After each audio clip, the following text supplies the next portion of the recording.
بسم اللہ الرحمن الرحیم۔ السلام علیکم۔ درباری ٹی وی یوٹیوب چینل پر آپ سب کو خوش آمدید کہتے ہیں۔ میرا ماننا تھا کہ محبت رنگ، نسل اور زبان کی محتاج نہیں ہوتی۔ جب انسان کو کسی سے محبت ہو جاتی ہے تو وہ اس کی خامیوں کو نظر انداز کرتے ہوئے اسے اپنی زندگی کا حصہ بنا لیتا ہے، اور میں نے بھی کچھ ایسا ہی کیا۔ جو مجھ پر یہ بات عیاں ہوئی کہ میں محبت جیسے مرض میں مبتلا ہو چکا ہوں، تو میں نے اپنی محبت کو اپنی زندگی بنانے کے لیے ہر رسم و رواج کو پیچھے چھوڑ کر اسے اپنا بنانے کے لیے سارے زمانے سے ٹکر لے لی۔ قاری صاحب میرا نکاح پڑھا رہے تھے اور میں خوشی سے چور تھا۔ میری شادی اس لڑکی سے ہو رہی تھی جس سے مجھے پہلی ہی نظر میں محبت ہو گئی تھی۔ میری بہنوں نے بہت کوشش کی کہ میں یہ شادی نہ کروں، لیکن میں نے ان کی ایک نہ سنی تھی۔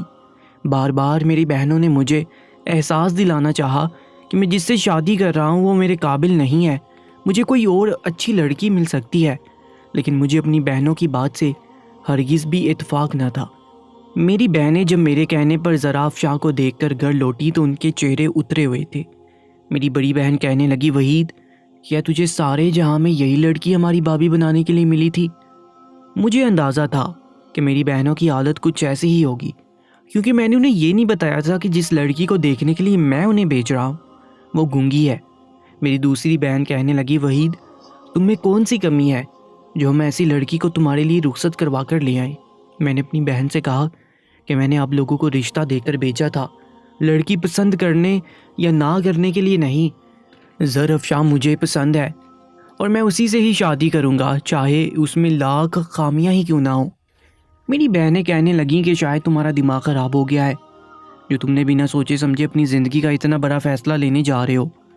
پہلے اچھی طرح ہماری بات سن لو اور سوچ سمجھ لو، پھر ہی کوئی فیصلہ کرنا۔ میں نے اپنی بہنوں سے صاف صاف کہہ دیا کہ نہ ہی میں کچھ کہنا چاہتا ہوں اور نہ ہی سمجھنا چاہتا ہوں، اور مزید ظرف شاہ کے بارے میں کچھ جاننے کی بھی مجھے کوئی خواہش نہیں ہے۔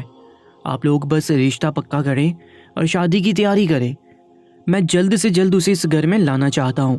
میری ضدی طبیعت کی وجہ سے میری بہنیں خاموش ہو گئیں، اور اماں تو پہلے ہی چارپائی پر پڑی ہوئی تھی۔ میری بہنوں نے بہت ہی روکھے پھیکے چہرے کے ساتھ نہ صرف میرا رشتہ کیا بلکہ شادی کی تیاریاں بھی مکمل کر دی، اور جس وقت بارات نکلنے والی تھی میری بہنوں نے صاف صاف کہہ دیا، ہم آج کے بعد تمہارے کسی معاملے میں دخل اندازی نہیں کریں گے، شادی کے بعد تم جانو اور ظرف شاہ، ہمیں تم سے کوئی لینا دینا نہیں ہے۔ میری سمجھ نہیں آ رہا تھا کہ ظرف شاہ میں ایسی بھی کون سی برائی ہے جو میری بہنیں اس طرح قطع تعلقی پر اتر آئی تھی، جبکہ وہ تینوں مجھ سے بہت ہی محبت کرتی تھی اور میری شادی کو لے کر بھی ان کے دل میں بہت ارمان تھے۔ ظرف شاہ کے گھر جانے تک بھی وہ بہت خوش تھی، لیکن واپسی پر نہ جانے کیا ہو گیا تھا۔ جب وہ پوری طرح اس رشتے کے خلاف ہو گئی، میں نے سوچا تھا کہ میں اپنی بہنوں کو شادی کے بعد میں منا لوں گا۔ فی الحال تو مجھے میری محبت مل رہی تھی، مجھے بس یہی خوشی تھی۔ میں بارات دھوم دھام سے لے گیا اور اسے خوشی سے رخصت کروا کر بھی لے آیا، لیکن اکثر لوگ تقریب کے دوران چہمگوئیاں کرتے نظر آئے، اور آنے والے مہمانوں کی شکلیں بھی کچھ ایسی ہی تھی کہ مجھے کچھ عجیب محسوس ہو رہا تھا۔ ساری تقریب بھی پوری اسرار معلوم ہو رہی تھی، ہر کوئی ایک دوسرے کے کانوں میں نہ جانے کیا بات کر رہا تھا۔ میری بہنیں بھی ایک کونے میں خاموشی سے بیٹھی تھی، نہ جانے کسی خاندان والے کو انہوں نے دعوت دے کر بلایا تھا اور نہ ہی اپنے سسرال والوں کو۔ ظرف شاہ رخصت ہو کر ہمارے گھر آئی تو میری بھابھی جو میری شادی میں نہیں گئی تھی ظرف شاہ کو دیکھتے ہی کہنے لگی، لڑکی تو بہت اچھی ڈھونڈ کر لایا ہے وحید، بس تھوڑی سی معلومات بھی کر لیتا تو اچھا ہوتا۔ بھابھی کی بات پر میں چونک اٹھا تھا۔ کیا وہ ظرف شاہ کو جانتی تھی؟ یہ بات میرے لیے حیران کن تھی۔ میں نے تو ابھی تک ظرف شاہ کا چہرہ ہی نہیں دیکھا تھا، مجھے تو بس اس کی آنکھوں سے محبت ہو گئی تھی، اور اسی محبت نے مجھے شادی جیسے بندھن میں باندھ دیا تھا۔ رشتے کے بعد بھی ظرف شاہ کی کوئی تصویر نہیں آئی تھی، اور نہ ہی میں نے ملنے پر اصرار کیا تھا۔ میں نے سوچا تھا کہ رخصتی کے بعد ایک ہی بار جی بھر کے اپنی ظرف شاہ کو دیکھوں گا، لیکن اب تو مجھے عجیب سا تجسس ہو رہا تھا۔ پتہ نہیں ایسی کون سی بات تھی جس سے میں ناواقف تھا، اور میں نے شاید جلد بازی میں کوئی فیصلہ کر لیا تھا۔ مجھے ظرف شاہ کے بارے میں زیادہ کچھ نہیں پتا تھا، سوائے اس کے کہ وہ ایک غریب گھرانے سے تھی اور ہمارے علاقے کے پیچھے بنی کچی بستی میں رہتی تھی۔ میری بہنوں نے ظرف شاہ کو میرے کمرے میں بٹھا دیا تھا اور بنا مجھ سے شگن کے پیسے لیے اسے اپنے گھروں کو لوٹ گئی تھی، جیسے اس گھر میں شادی نہ ہوئی ہو بلکہ انہیں کوئی دکھ پہنچا ہو۔ میں نے سب کچھ نظر انداز کر دیا اور اپنے کمرے میں داخل ہو گیا۔ ظرفشا گھونگھٹ ڈالے بیٹھی تھی، اس کا چہرہ دیکھتے ہی میں خوشی سے دیوانہ ہونے لگا۔ وہ انتہائی خوبصورت تھی، اس کی آنکھیں تو اس کی خوبصورتی کے آگے کچھ بھی نہیں تھی۔ اس کا چہرہ 14ویں کے چاند کی طرح دمک رہا تھا اور مجھے اپنی پسند پر ناز ہو رہا تھا۔ میری بہنوں کو پتہ نہیں کیوں ظرفشا پسند نہیں آئی تھی۔ وہ گونگی تھی تو کیا ہوا، باقی تو اس میں کوئی کمی نہیں تھی۔ ہر انسان مکمل تو نہیں ہوتا، ہر کسی میں ہی کوئی نہ کوئی خامی موجود ہوتی ہے۔ مجھے یقین تھا کہ اگر خدا نے ظرفشا سے ایک صلاحیت لی ہے تو اسے ضرور کچھ نہ کچھ دوسری صلاحیت سے نوازا ہوگا۔ میں نے جیسے ہی ظرفشا کی تعریف کی تو اس نے کچھ ایسا کہا کہ میرے ہوش اڑ گئے۔ ظرفشا گونگی نہیں تھی، وہ بات کر سکتی تھی، اور جو بات اس نے کہی تھی وہ سن کر میرے سر پر ساتوں آسمان گر پڑے تھے۔ اب مجھے سمجھ آ گیا تھا کہ میری بہنیں مجھ سے کیا کہنا چاہتی تھی اور شادی میں ہونے والی چہمگوئیاں کی وجہ کیا تھی۔ میرا نام وحید ہے اور میں ایک بیکری چلاتا ہوں۔ میری یہ بیکری سالوں سے چل رہی ہے۔ یہ بیکری مجھے میرے باپ سے وراثت میں ملی تھی، اس لیے اس میں میرے باپ کا بھی برابر کا حصہ ہے۔ میں اور میرے بھائی مل کر دن رات بیکری کی ترقی کے لیے محنت کرتے اور ہمیں اس سے اتنا منافع حاصل ہو جاتا کہ ہمارا گھر اچھی طرح چل رہا تھا۔ روزانہ کی بنیاد پر کئی گاہک دکان پر آیا کرتے تھے اور میں باقاعدگی سے آنے والے گاہکوں کو اچھی طرح جانتا تھا۔ میرا کام تھا کہ مجھے لوگوں سے خوش اخلاقی سے پیش آنا پڑتا تھا، اور ایسے میں ایک دن میری دکان پر ایک لڑکی آئی جو پوری طرح ناکام میں تھی۔ مجھے صرف اس کی آنکھیں نظر آ رہی تھی اور اس کی بڑی بڑی آنکھیں بے حد دلکش تھیں۔ یہ پہلی بار ہوا تھا جب کسی کو دیکھتے ہی میرا دل چاہ رہا تھا کہ میں اس کی پوری شکل دیکھوں اور اس کی آواز سنوں۔ اس سے پہلے بھی میری زندگی میں دکان پر بہت سی لڑکیاں آئی تھیں، لیکن ایسا آج تک نہیں ہوا تھا کہ کسی کو دیکھتے ہی مجھے ایسا احساس ہوا ہو۔ میں جیسے ہی اس کی جانب متوجہ ہوا، اس نے مجھے اشاروں میں کچھ سمجھایا جو مجھے ٹھیک سے سمجھ نہ آیا، لیکن میں نے کوشش کرتے ہوئے اسے اس کا مطلوبہ سامان دے دیا۔ مجھے سمجھ نہیں آیا تھا کہ اس نے اشاروں میں مجھے سامان کیوں بتایا۔ کیا وہ گونگی تھی؟ یہ سوچ آتے ہی میرا دل عجیب طرح سے ڈوبنے لگا۔ اتنی خوبصورت لڑکی گونگی کیسے ہو سکتی تھی؟ میں تو صرف اس کی آنکھیں دیکھ کر ہی اس کا دیوانہ ہو گیا تھا۔ اس کے انداز کچھ الگ سے تھے، یا شاید مجھے لگ رہے تھے۔ وہ بہت بے چین سی محسوس ہو رہی تھی۔ شاید وہ مجھے ٹھیک طرح سے اپنی بات سمجھا نہیں سکی تھی، یا پھر اپنے گونگے ہونے کی وجہ سے کچھ شرمندہ تھی۔ وہ دکان پر آ کر جا چکی تھی، لیکن ساتھ ہی میرا سکون بھی لے گئی تھی۔ میں اس کا چہرہ دیکھنے کی تمنا دل میں لیے بیٹھ گیا تھا۔ مجھے تو یہ بھی معلوم نہیں تھا کہ وہ دوبارہ میری دکان پر آئے گی بھی یا نہیں، کیونکہ میں نے پہلی دفعہ ہی اسے دیکھا تھا۔ دکان سے فارغ ہو کر شام کو میں اپنے دوست کے پاس گیا تو وہ فوراً ہی میری بے چینی کو بھانپ گیا۔ پتہ نہیں اس لڑکی میں ایسا کیا تھا کہ میں اپنے دوست شہزیب سے اس کا ذکر کیے بنا نہ رہ سکا۔ پہلے تو شہزیب میرے منہ سے لڑکی کا ذکر سن کر حیران رہ گیا، کیونکہ اتنے سالوں میں میں نے کبھی ایسی کوئی بات نہیں کی تھی، اور پھر کہنے لگا کہ تجھے محبت بھی ہوئی تو ایک گونگی لڑکی سے؟ دنیا میں ساری لڑکیاں ختم ہو گئی تھی کیا؟ مجھے شہزیب کی اس بات کا بہت برا لگا تھا۔ اگر وہ گونگی تھی بھی تو اس میں اس کا کیا قصور تھا؟ شہزیب میرا مذاق اڑاتے ہوئے کہنے لگا، واہ جی، ایک ملاقات بھی ڈھنگ سے ہوئی نہیں اور تو دوست کو ہی ناراضگی دکھا رہا ہے۔ شہزیب کے ساتھ کچھ وقت گزار کر میں گھر واپس آ گیا۔ بھائی بھابھی کے کمرے سے جھگڑے کی آواز آ رہی تھی۔ میں نے اپنے دونوں کانوں پر ہاتھ رکھ لیے۔ میں اس معمول سے تنگ آ چکا تھا۔ سارا دن کا تھکا ہارا میں گھر لوٹتا تو بھائی اور بھابھی آپس میں بری طرح جھگڑا کر رہے ہوتے۔ ان دونوں کی محبت کی شادی تھی، لیکن اس کے باوجود بھی ان کے درمیان ہونے والے جھگڑوں نے مجھے بیزار کر دیا تھا۔ ایسی کون سی بات ہوتی جس پر وہ دونوں جھگڑا نہ کرتے؟ ہر چھوٹی سے چھوٹی بات پر ان دونوں کے درمیان ایک جنگ چھڑ جاتی اور سارا گھر اس کی لپیٹ میں ہوتا۔ میری اماں بیمار تھی اور سارا وقت اپنے گھر میں پڑی رہتی۔ میں ہی اس کی دیکھ بھال کر لیا کرتا تھا۔ 3 بہنیں تھیں، سب شادی شدہ تھیں۔ اکثر ہی میری بہنیں مجھ سے کہتی کہ وحید، تو کب شادی کرے گا؟ اب تو بھی شادی کر کے اپنا گھر بسا لے۔ لیکن بھائی بھابھی کو دیکھتے ہوئے میں نے کبھی شادی نہ کرنے کا ارادہ کیا ہوا تھا۔ اگر محبت کی شادی میں اتنا جھگڑا ہے تو پھر گھر والوں کی مرضی سے شادی کر کے کیا ہوگا؟ میں یہی سوچ کر پیچھے ہٹ جاتا۔ لیکن آج میں جب گھر لوٹا اور بھائی بھابھی کے جھگڑے کی آواز آئی تو مجھے خیال آیا کہ پتہ نہیں بھابھی نے غصے میں اماں کا خیال بھی رکھا ہے یا نہیں، اور یہی دیکھنے کے لیے میں اماں کے کمرے میں گیا تو میری جان نکل گئی۔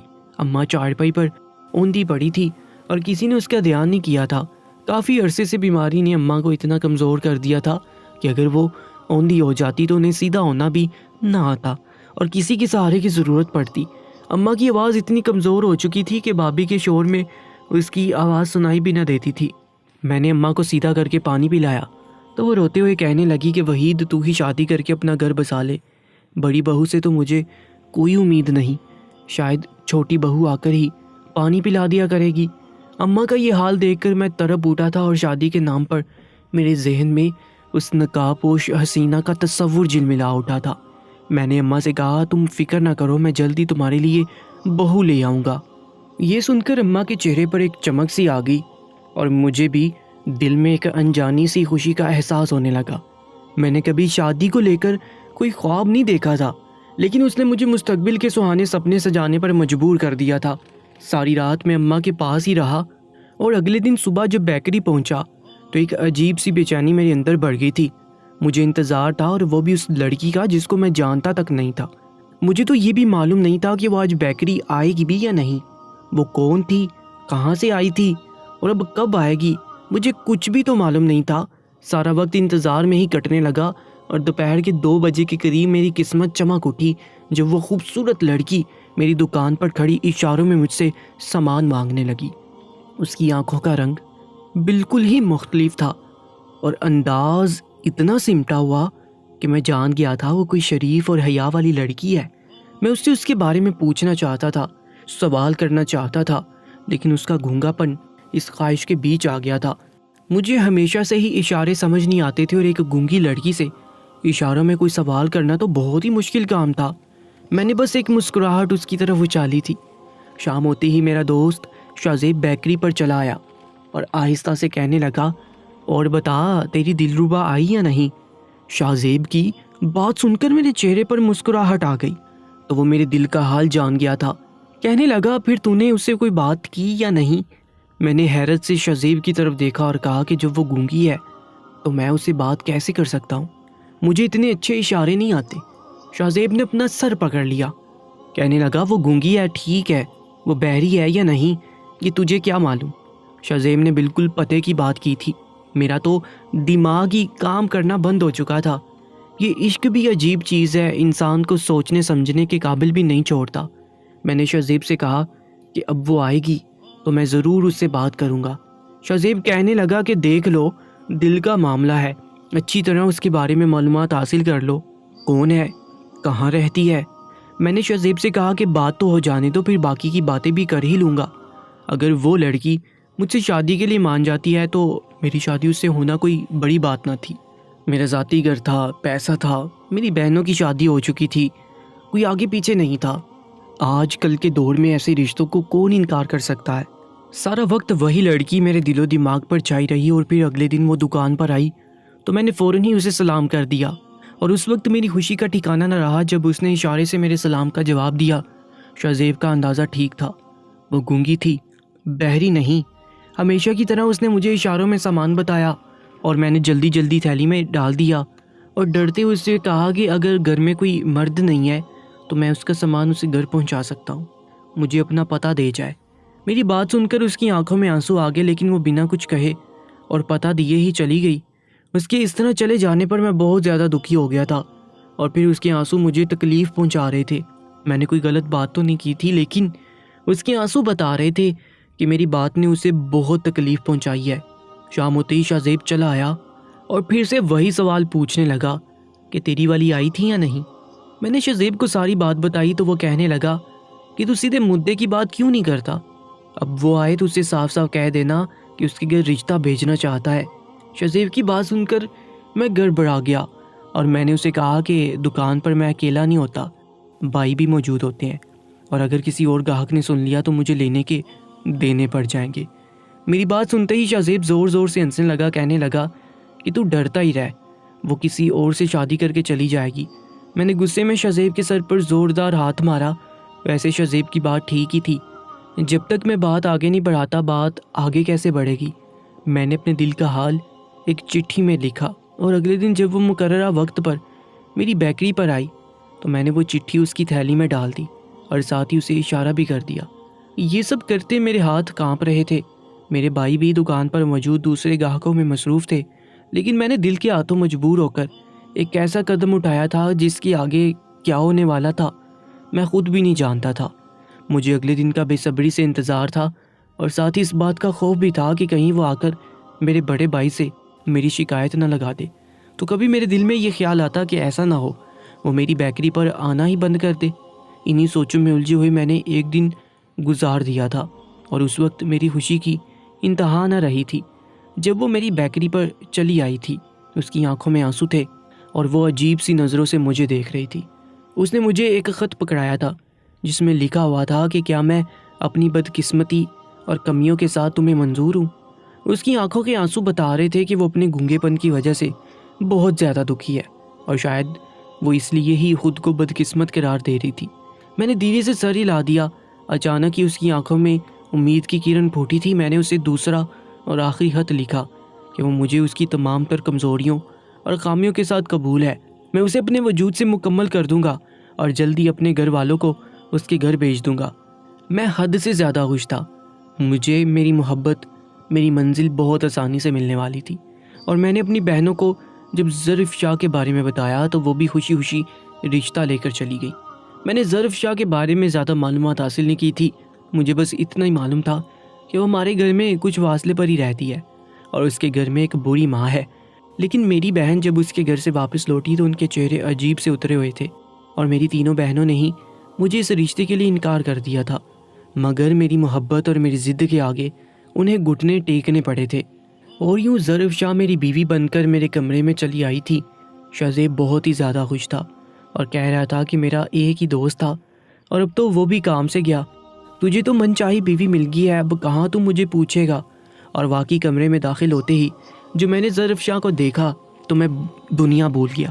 اور پھر ظرف شاہ نے مجھے ایک ایسی بات بتائی جسے سن کر مجھے دن میں تارے نظر آ گئے۔ ظرف شاہ کی آنکھوں میں آنسو تھے اور وہ بالکل مردانہ آواز میں کہہ رہی تھی کہ کوئی بھی مجھے میرے ماضی کی وجہ سے قبول کرنے کو تیار نہیں تھا، لیکن آپ نے مجھے میری کمزوریوں اور خامیوں کے ساتھ قبول کر کے نئی زندگی دے دی ہے۔ ظرف شاہ کی بات پر میں حیران رہ گیا تھا۔ وہ گونگی نہیں تھی، بات کر سکتی تھی، لیکن اس کی آواز بالکل مردوں جیسی تھی۔ وہ جس ماضی کی بات کر رہی تھی میں اس سے بالکل ناآشنا تھا اور شاید اس کے ماضی میں ہی کچھ ایسا تھا جس سے سوائے میرے سب لوگ واقف تھے۔ اور پھر ظرف شاہ نے مجھے اپنے بارے میں بتانا شروع کیا۔ اس نے بتایا کہ وہ پیدائشی طور پر ایک لڑکے کی طرح پیدا ہوئی تھی اور اس نے اپنی زندگی کے 14 سال بھی ایک لڑکے کی طرح ہی گزارے۔ وہ لڑکوں کے اسکول میں پڑھتی تھی، لڑکوں کی طرح اٹھتی بیٹھتی تھی اور سارے لڑکوں سے ہی اس کی دوستی تھی۔ لیکن جب وہ 14 سال کی عمر کو پہنچی تو ایک دن اچانک ہی اس کے پیٹ میں شدید درد اٹھا۔ اس کے ماں باپ اسے ہسپتال لے کر بھاگے۔ وہاں اس کا چیک اپ ہوا تو پتہ چلا کہ بظاہر تو وہ مردوں جیسی ہے، لیکن اس کے اندر تمام خصوصیات زنانہ ہے اور وہ بچہ بھی پیدا کر سکتی ہے۔ اس لیے وہ اپنی باقی زندگی ایک مرد کی طرح نہیں بلکہ عورت کی طرح گزارے گی۔ ظرف شاہ روتے ہوئے کہنے لگی کہ اس خبر نے نہ صرف اس کے گھر والوں کو ہلا کر رکھ دیا بلکہ یہ بات اس پر بھی کسی بجلی کی طرح گری تھی۔ اس نے اپنی زندگی کے 14 برس ایک لڑکے کی طرح گزارے تھے اور اب اسے عورت بنایا جا رہا تھا۔ اس کے ماں باپ اسے کئی ہاسپٹل لے کر گئے، لیکن سبھی ڈاکٹرز نے ٹیسٹ کر کے بتایا کہ وہ عورتوں والی جنس رکھتی ہے۔ بظاہر مرد نظر آنے سے کچھ نہیں ہوگا کیونکہ اس میں مردوں والی کوئی بات نہیں۔ شادی کے بعد وہ باپ نہیں بلکہ ماں بننے کی صلاحیت رکھتی ہے، تو بہتر یہ ہے کہ سرجری کے ساتھ اسے عورت بنا دیا جائے۔ 14 سال کی عمر میں اچانک ہی ظرف شاہ کی جنس تبدیل کر دی گئی۔ وہ لڑکے سے بدل کر لڑکی ہو گئی تھی۔ سارا زمانہ اس کا مذاق بنا رہا تھا۔ اس کے دوست بھی حیران تھے کہ اچانک ہی یہ کیا ہو گیا ہے۔ اس نے لڑکیوں کے ساتھ بات چیت کرنی چاہی تو کوئی لڑکی اسے دوستی کرنے کو تیار نہ تھی اور وہ یوں تنہائی کا شکار ہو کر اپنے گھر کی 4 دیواروں میں بند ہوگی جب تک اس کے ابا زندہ تھے اور وہ اپنے گھر سے باہر نہ نکلی۔ لیکن ابا کے انتقال کے بعد اسے چھوٹے موٹے کاموں سے نکلنا پڑا۔ اس کی آواز مردانہ تھی اس لیے وہ کسی سے بات نہیں کرتی تھی، کہیں دوبارہ کوئی اس کا مذاق نہ بنائے۔ ظرف شاہ کہہ رہی تھی کہ اس سب میں اس کا کوئی قصور نہیں تھا، قدرت نے اسے ایسا ہی بنایا تھا۔ وہ ماں بن سکتی تھی، باپ نہیں، اسی لیے اسے ویسے ہی شناخت دے دی گئی تھی۔ لیکن یہ دنیا اس کا ماضی بھولنے کے لیے تیار نہیں تھی۔ میری بہنیں بھی اس سے واقف تھیں اور میری بھابھی بھی اسے جانتی تھی۔ شاید میں ہی بیکری کے کاموں میں اس قدر مصروف تھا کہ میں نے کبھی اس کے بارے میں نہیں سنا تھا، اور نہ ظرف شاہ کے مطابق لوگ آج بھی اس کی پرانی شناخت کو یاد رکھے ہوئے ہیں۔ میں خاموشی سے اپنے سامنے بیٹھی اس حسین لڑکی کو دیکھ رہا تھا جو آج سے کچھ سال پہلے ایک لڑکے کی طرح تھی مگر میرا ماننا تھا کہ زر افشاں کا اس میں کوئی قصور نہیں، کیونکہ وہ قدرتی طور پر لڑکی ہی تھی۔ شاید اس کے وجود کی بناوٹ میں تھوڑی سی تبدیلی تھی جسے اب ٹھیک کر دیا گیا تھا۔ مجھے زر افشاں کے معنی سے کوئی لینا دینا نہیں تھا۔ میرے سامنے جو لڑکی بیٹھی تھی وہ میری بیوی تھی۔